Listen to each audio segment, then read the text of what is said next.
আসসালামু আলাইকুম ওয়া রাহমাতুল্লাহ। প্রিয় ভাই এবং বোনেরা, হাদিস শরীফে বর্ণিত আছে যে বনী ইসরায়েলের এক মহিলা একবার হযরত মুসা আলাইহিস সালামের কাছে আসলেন। সে বলল, হে আল্লাহর রাসূল, আমি একটি ভীষণ পাপের কাজ করেছি, পরে তওবাও করে নিয়েছি। আপনি দোয়া করুন যেন আল্লাহ সুবহানাহু তাআলা আমাকে ক্ষমা করে দেন। হযরত মুসা আলাইহিস সালাম বললেন, তুমি কি গুনাহ করেছো? সে বলল, আমি ব্যভিচার করেছিলাম, অতঃপর একটি অবৈধ সন্তান প্রসব করি এবং তাকেও হত্যা করে ফেলি। হযরত মুসা আলাইহিস সালাম বললেন, হে মহাত্তাকিনী, এখনই বেরিয়ে যাও। আমার আশঙ্কা আকাশ থেকে এখনই আগুন নামবে এবং তাতে আমরা সবাই ধ্বংস হয়ে যাব। মহিলাটি ভগ্ন হৃদয়ে বেরিয়ে গেল। অল্পক্ষণ পরেই হযরত জিবরাইল আলাইহিস সালাম এলেন। তিনি বললেন, হে মুসা, আল্লাহ আপনাকে জিজ্ঞাসা করেছেন কি কারণে এই তওবাকারীকে তাড়িয়ে দিলেন। তার চেয়েও কি কোনো অধম মানুষকে আপনি দেখেননি? হযরত মুসা আলাইহিস সালাম হযরত জিবরাইল আলাইহিস সালামকে বললেন, এর চেয়ে পাপিষ্ঠ কে আছে? হযরত জিবরাইল আলাইহিস সালাম বললেন, ইচ্ছাকৃতভাবে নামাজ তরফকারী। সুপ্রিয় ভাই এবং বোনেরা, ইচ্ছাকৃতভাবে সালাত তরফ করা কত বড় অপরাধ আশা করি আপনারা সকলেই বুঝতে পেরেছেন। আজান হবে, আমাকে মসজিদে যেতে হবে, এরকম একটি মন হতে হবে। সত্যিকারের মুসলমান কখনো আজান শুনে বসে থাকতে পারে না, কোনো কাজ করতে পারে না। আজান হলে মনের মধ্যে অস্থিরতা চলে আসে। আমরা সহিশুদ্ধভাবে সালাত আদায় না করলেও মহা বিপদের সম্মুখীন হতে হয়। এই জন্য একটি ঘটনা বর্ণনা করছি, আশা করি আপনারা সকলেই বুঝতে পারবেন। ঘটনাটি অনেকেই শুনেছেন বা জানেন। ঘটনাটি হলো, এক ব্যক্তি তার বোনের দাফন কাফন সম্পূর্ণ করে বাড়ি ফিরে গিয়ে দেখলো তার মানিব্যাগটি নেই। পরে তার মনে হলো ওইটা কবরের ভিতর পড়ে গেছে। তাই সে ফিরে গিয়ে কবর খুললো, দেখলো কবর জুড়ে দাউ দাউ করে আগুন জ্বলছে।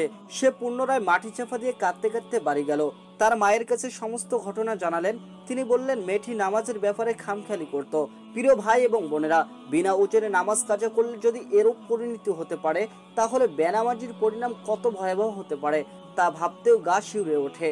প্রিয় ভাই এবং বোনেরা, শুধু নির্ধারিত সময়ের মধ্যে নামাজ পড়া যথেষ্ট নয়, নামাজকে সুষ্ঠুভাবে এবং বিশুদ্ধভাবে পড়াও জরুরি।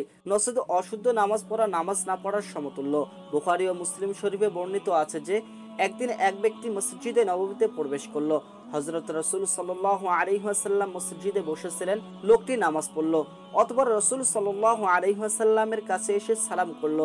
তিনি সালামের জবাব দিয়ে বললেন, তুমি ফিরে যাও এবং নামাজ পড়ো, কারণ তুমি নামাজ পড়োনি। সে চলে গেল এবং আগের মতো আবার নামাজ পড়ে রাসূল সাল্লাল্লাহু আলাইহি ওয়াসাল্লামের কাছে চলে এসে সালাম করলো। তিনি সালামের জবাব দিয়ে আবার বললেন, তুমি ফিরে যাও এবং নামাজ পড়ো, কেননা তুমি নামাজেই পড়োনি।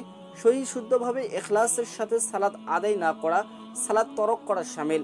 এরূপ তিনবার নামাজ পড়ার পর লোকটি বলল, হে আল্লাহর রাসূল, আমি এর চেয়ে ভালোভাবে নামাজ পড়তে পারি না, আমাকে শিখিয়ে দিন। তিনি বললেন, প্রথমে নামাজে দাঁড়িয়ে তাকবীর বলো, অতঃপর যতটুকু পারো কোরআন পাঠ করো, অতঃপর রুকু করো, রুকুতে গিয়ে স্থির হও, অতঃপর উঠে সোজা হয়ে দাঁড়াও, তারপর সিজদা দাও এবং সিজদায় গিয়ে স্থির হও, অতঃপর স্থির হয়ে বসো, অতঃপর আবার সিজদা দাও এবং সিজদায় স্থির হও।